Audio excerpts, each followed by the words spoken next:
नमस्कार दोस्तों, स्वागत है आपको अपने YouTube channel exam master GS में। दोस्तों, आज से हम शुरू करने जा रहे हैं यूपी ट्रिपल एससी पेट की परीक्षा के लिए एक ऐसा ब्रह्मास्त्र क्रैश कोर्स जिससे हजारों छात्रों की तैयारी को एक नई दिशा मिलेगी।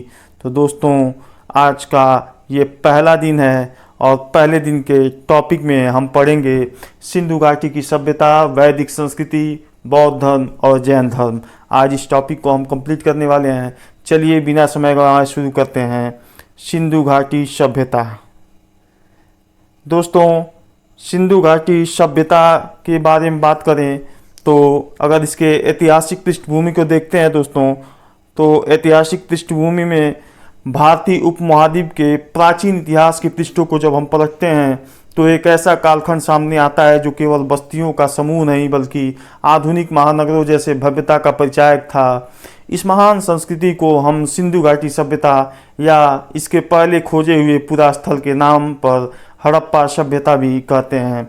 इस सभ्यता की खोज की कहानी भी बहुत दिलचस्प है। वर्ष 1875 में जब भारतीय पुरातत्व सर्वेक्षण ASI के प्रथम महानिदेशक अलेक्जेंडर कनिंघम को हड़प्पा से एक अजीब सी प्राचीन मुहर प्राप्त हुई थी, तब वे बिल्कुल नहीं समझ पाए कि यह मुहर किसी ऐसे सभ्यता की है जो वैदिक काल से भी सदियों पुरानी और मिस्र मेसोपोटामिया के समकालीन है।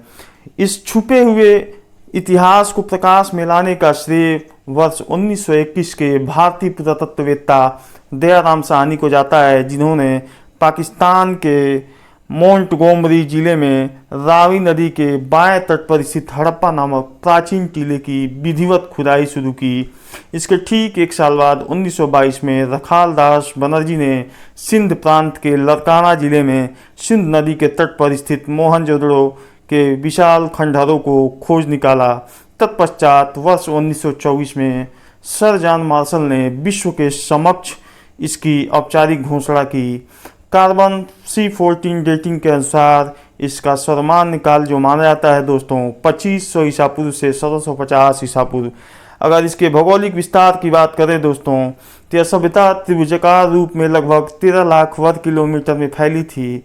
उत्तरी छोर में मांडा जम्मू कश्मीर, दक्षिणी छोर में दायमाबाद महाराष्ट्र और पश्चिमी छोर में सुतकांग गेंडोर बलूचिस्तान और पूर्वी छोर पर आलमगीरपुर मेरठ उत्तर प्रदेश था। प्रमुख स्थलों में मोहनजोदड़ो, जहाँ से विशाल स्नानागार और कांसे की नर्तकी की मूर्ति मिली है, कालीबंगा से जुटे हुए खेत के साक्ष्य और अग्निकुंड के साक्ष्य मिले हैं। लोथल जो वहाँ का एक बंदरगाह शहर भी था, गोदीबाड़ा जहाँ मनके का कारखाना भी था, और धौलावीरा जो कि 3 स्तरीय नगर प्राप्त हुए हैं वहाँ से, और सूचना पट भी वहाँ से मिले हैं। अगर यहाँ के सामाजिक, आर्थिक, धार्मिक और जीवन पर और इसके पतन की बात करें तो समाज मातृसत्तात्मक था। अर्थव्यवस्था कृषि, पशुपालन तथा मेसोपोटामिया के साथ सुदूर समुद्री व्यापार टिकी थी। मोहरों पर पशुपतिनाथ, शिव और मातृ देवियों की मूर्तियाँ मिलती हैं। लगभग 1900 ईस्वी पूर्व में जलवायु परिवर्तन, नदियों के मार्ग बदलने तथा बाढ़ के कारण इस महान नगरीय सभ्यता का पतन हो गया। दोस्तों, बढ़ते हैं अपने अगले टॉपिक की तरफ। अगला टॉपिक है अपना वैदिक संस्कृति। अगर इसके बारे में बात करें दोस्तों, तो सिंधु घाटी की नगरीय सभ्यता के पतन के उपरांत भारतीय उपमहाद्वीप में जिस ग्रामीण और कबीलाई संस्कृति ने जन्म लिया उसे वैदिक संस्कृति कहा जाता है। इसके निर्माता आर्य थे, जिनका शाब्दिक अर्थ होता है श्रेष्ठ या कुलीन। मैक्स मूलर के अनुसार इनका मूल निवास मध्य एशिया था। वैदिक साहित्य की श्रुति साहित्य कहा जाता है। कुल 4 वेद हैं। ऋग्वेद जो सबसे प्राचीन है और इसमें 10 मंडल, 1028 सूक्त और गायत्री मंत्र भी इसी में से लिया गया है। इसी में इसका व्याख्या है। सामवेद भारतीय संगीत का जनक जिसे कहा जाता है। यजुर्वेद यज्ञ, अनुष्ठान एवं कर्मकांडों के लिए है, जो गद्य और पद्य दोनों में है। और चौथा है अथर्ववेद, रोग निवारण, औषधि, तंत्र मंत्र और जादू टोने के ऊपर ये आधारित था। वेदों के अलावा ब्राह्मण ग्रंथ भी हैं, अरण्यक हैं और उपनिषद भी हैं, और ये वैदिक साहित्य के अभिन्न अंग भी हैं। दोस्तों, ऋग्वैदिक काल और उत्तर वैदिक काल के बीच में अगर डिफरेंस करने की कोशिश करें समाज और राजनीति में, तो दोस्तों वैदिक काल को दो चरणों में बांटा जाता है। ऋग वैदिक काल 1500 से 1000 ईसा पूर्व और उत्तर वैदिक काल 1000 से 600 ईसा पूर्व।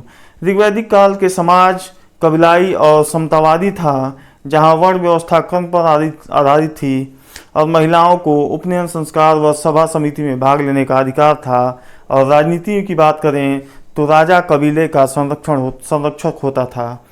दोस्तों इसके ठीक विपरीत उत्तर वैदिक काल में अतरंजी खेड़ा एटा से उत्तर प्रदेश से 1000 ईसा पूर्व में लोहे की खोज के बाद, जिसे श्याम अयस्क भी कहा जाता है, कृषि अर्थव्यवस्था मजबूत हुई।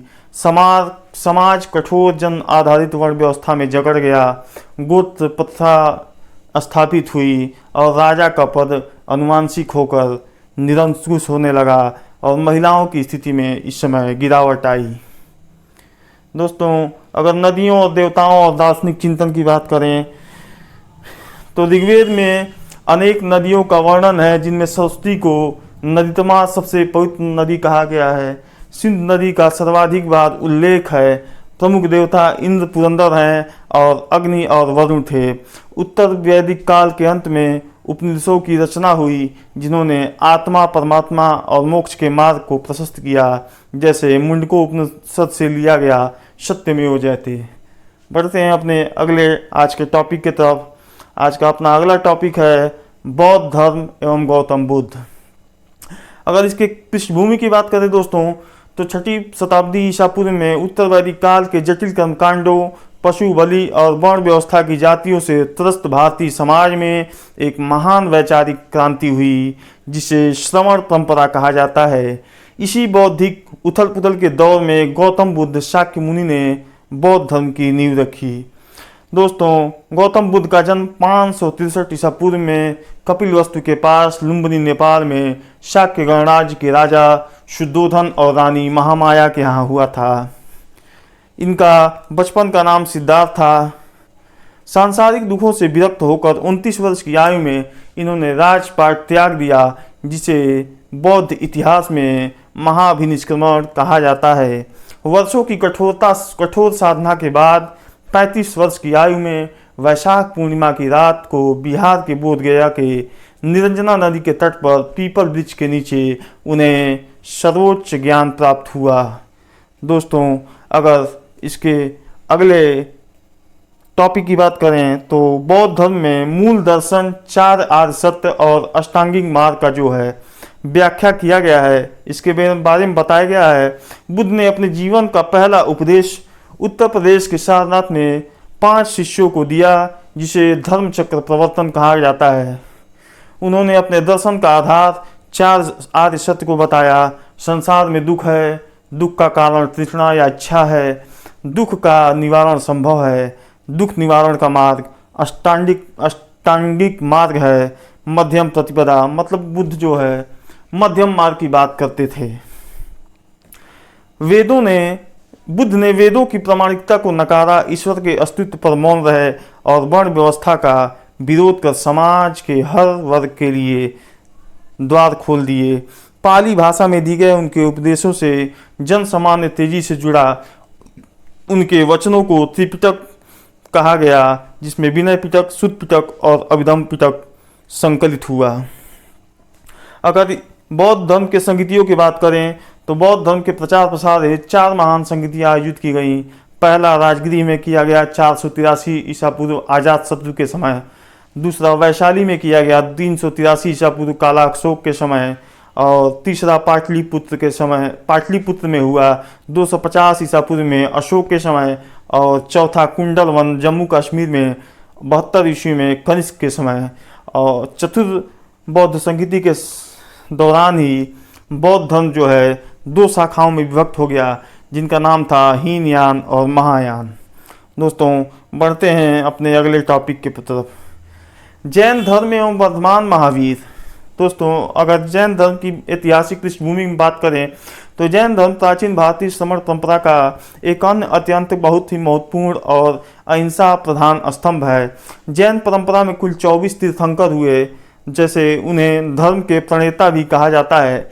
इस लंबी परंपरा के प्रथम तीर्थंकर ऋषभ देव आदिनाथ थे, जिन्होंने जैन धर्म का जिन्हें जैन धर्म का संस्थापक कहा जाता है। 23वें तीर्थंकर पार्श्वनाथ थे, जो काशी के राजा अश्वसेन के पुत्र थे। उन्होंने समाज को 4 महाव्रत सत्य, अहिंसा, अस्तेय, अपरिग्रह, ये 4 महाव्रत दिए। जैन धर्म के वास्तविक संस्थापक के रूप में 24वें तथा अंतिम तीर्थंकर वर्धमान महावीर माने जाते हैं। उनका जन्म 540 ईसा पूर्व में वैशाली के पास कुलग्राम के ज्ञात्रिक क्षत्रिय कुल में हुआ था। उनके पिता का नाम सिद्धार्थ और माता का नाम तीसरा था। 30 वर्ष की आयु में माता पिता की मृत्यु के बाद उन्होंने गृह त्याग दिया। अगर इनके महावीर के ज्ञान प्राप्ति के बारे में बात करें, जिसे कैवल्य कहा जाता है, 12 वर्षों की कठोर तपस्या और साधना के बाद 42 वर्ष की आयु में जम्भिक ग्राम के पास ऋजुपालिका नदी के तट पर साल वृक्ष के नीचे उन्हें सर्वोच्च ज्ञान प्राप्त हुआ, जिसे कैवल्य कहा गया। उन्होंने अपना शरीर 72 वर्ष की आयु में 468 ईसा पूर्व बिहार में पावापुरी में निर्वाण या मोक्ष को प्राप्त हुए। दोस्तों, महावीर स्वामी ने पार्श्वनाथ के 4 व्रतों में एक 5वां व्रत जोड़ा, ब्रह्मचर्य का। इसे जोड़कर कुल 5 महाव्रत दिए। उनके केंद्रीय दर्शन अहिंसा परमो धर्म था। जैन दर्शन के त्रिरत्न थे सम्यक दर्शन, सम्यक ज्ञान, सम्यक चरित्र। साथ ही वस्तु को अनेक दृष्टिकोण से देखने का सिद्धांत, अनेकांतवाद या शयद्वाद जैन दर्शन के सबसे बड़ी दार्शनिक ख्याति है। दोस्तों, जैन संगीतियों के बारे में बात करें तो लगभग 30वीं शताब्दी ईसा पूर्व में मगध में 12 वर्ष का भीषण अकाल पड़ा, जिसके कारण भद्रबाहु अपने शिष्यों के साथ दक्षिण भारत चले गए, जबकि स्थूल भद्र मगध में भी रहे। जब भद्रबाहु वापस लौटे तो आचार विचार को लेकर मतभेद हुआ, जिससे जैन धर्म 2 भागों में बट गया। श्वेतांबर सफ़ेद वस्त्र पहनने वाले जो स्थूल भद्र के अनुयायी बने, और दिगंबर नग्न रहने वाले जो भद्रबाहु के अनुयायी बने। अंतिम जैन संगीति दोस्तों 512 ईस्वी में वल्लभी गुजरात में हुआ था। दोस्तों, ये था आज का हमारा टॉपिक। ऐसे ही अगले टॉपिक को देखने के लिए हमें लाइक और सब्सक्राइब जरूर करें। आपको ये क्लास कैसी लगी हमें ज़रूर बताएं।